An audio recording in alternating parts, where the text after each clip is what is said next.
महाराष्ट्राला पुरोगामी राज्य म्हणणे ही निव्वळ अंधश्रद्धा आहे असं कॉम्रेड गोविंद पानसरे म्हणायचे. भोंदूबाबा अशोक खरातच्या प्रकरणात हे पुन्हा एकदा स्पष्ट झालं. खरात स्वतःला अंक ज्योतिष तज्ञ म्हणून घ्याव्याचा, अनेक नेत्यांचं भविष्य तो सांगायचा, अनुकूल वातावरणासाठी उपाययोजनाही सुचवायचा. त्यामुळं महाराष्ट्रातीलच नव्हे तर देशातील कितीतरी नेते त्याच्या नादी लागल्याची माहिती समोर येताना दिसते.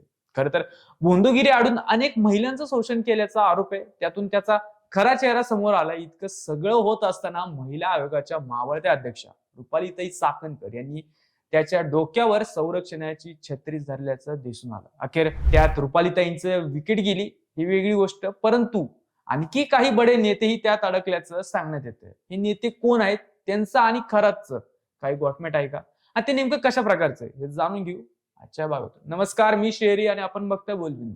नाशकातला भोंदूबाबा अशोक खरात म्हणजे दुसरा एप्स्टीन असल्याचं सत्य आता उजेडात आले. या खराचे भरमसाठ आक्षेपार्ह व्हिडिओ पुढे आले. धमक्या देऊन, सेवेचं कारण सांगून त्यानं अनेक महिलांवर अत्याचार केलेत.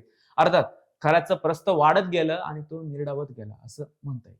खरात मूळचा नाशिकचा, रिटायर झाल्यावर त्यानं अंक ज्योतिष शास्त्राचा अभ्यास केला. आध्यात्मिक गुरु म्हणून हळूहळू तो नाशिक पट्ट्यात फेमस झाला. मुख्य म्हणजे तो हात बघून भविष्य सांगायचं, त्याचं भविष्य खरं ठरतं असं लोकांना वाटू लागलं. त्यानंतर त्याची जी पब्लिसिटी झाली ती वाढतच गेली. मग त्यांनी स्वतंत्र ऑफिस केलं, त्याच्यात काहीतरी दैवी अंश आहे असाही समज लोकांमध्ये पसरू लागला. त्यानंतर अनेक बडे लोक यायचे, हात दाखवायचे. रुपाली चाकणकर यांच्यावर खराचा इतका प्रभाव पडला की विचारतो सोय नाही. पाद्यपूजा करतानाचे त्यांचे फोटो हेच सांगतात. महिलांवरील अत्याचाराची प्रकरणही पुढे आल्यानंतरही चाकणकर ताई गप्प होत्या. सुषमा अंधारेंनी हे प्रकरण लावून धरल्यावर रुपालीताईंचा बाजार उठला आणि अखेर मुख्यमंत्र्यांच्या आदेशानंतर त्यांना महिला आयोगाच्या अध्यक्षपदाचा राजीनामा द्यावा लागला.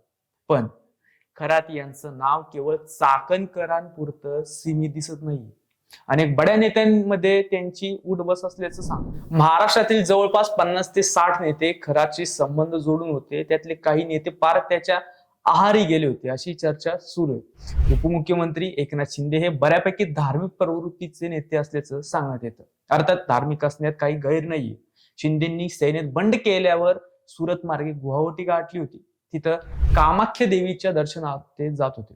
देवीला रेड्याचा बळी दिला गेल्याचंही तेव्हा बोललं गेलं. याच शिंदेना दीपक केसरकर हे खरातच्या ईशान्येश्वर मंदिरात घेऊन गेल्याचं बोललं जातं. त्यानंतर तेथील मंदिराच्या दगडाबद्दल त्यांनी खरातला कुतूहलानं विचारलं होतं आणि आपल्या गावातील मंदिर आपल्या मार्गदर्शनाखाली व्हावं असं इच्छाही व्यक्त केल्याचं बोललं जातंय.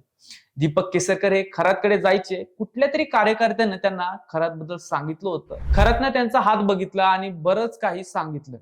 त्यानंतर केसरकर खरातचे भक्त झाले असं म्हणतात. भाजपचे राधाकृष्ण विखे पाटील, बबनराव घोलप, राष्ट्रवादीचे निलेश लंके, माणिकराव कोकाटे हे याच पट्ट्यातले. त्यांचाही खरातवर गाढ विश्वास. या लोकांना राजकीय आयुष्यात या भोंदूबाबाची मोठी मदत झाली असं म्हटलं जाते. या सर्वांचे त्यांच्या सोबतचे फोटो अलीकडेच व्हायरल झाले. यात मुख्य म्हणजे पुरोगामी नेते ओळखले जाणारे जयंत पाटीलही आहेत आणि ठाकरे सेनेचे मिलिंद नार्वेकर देखील. राजकीय कमान उंचवण्यासाठी भोंदूबाबा महाराज राजकारण्यांना मार्गदर्शन करतात. त्यातून नेते मंडळीही कळत नकळत त्यांच्या अधीन होतात आणि अंधश्रद्धेच्या आहारी जातात. महाराष्ट्रातही अनेक नेते खरात बाबामध्ये गुंतले व अडकले गेलेले दिसतात. सध्या एकतर विकेट पडली, आगामी काळात आणखी काही विकेट पडणार का हे पाहावं लागणार. खरातनं मागच्या काही वर्षात प्रचंड माया जमा केली.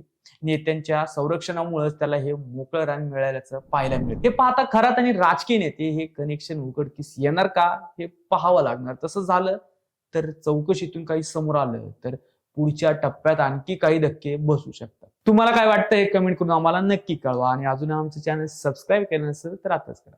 जय हिंद.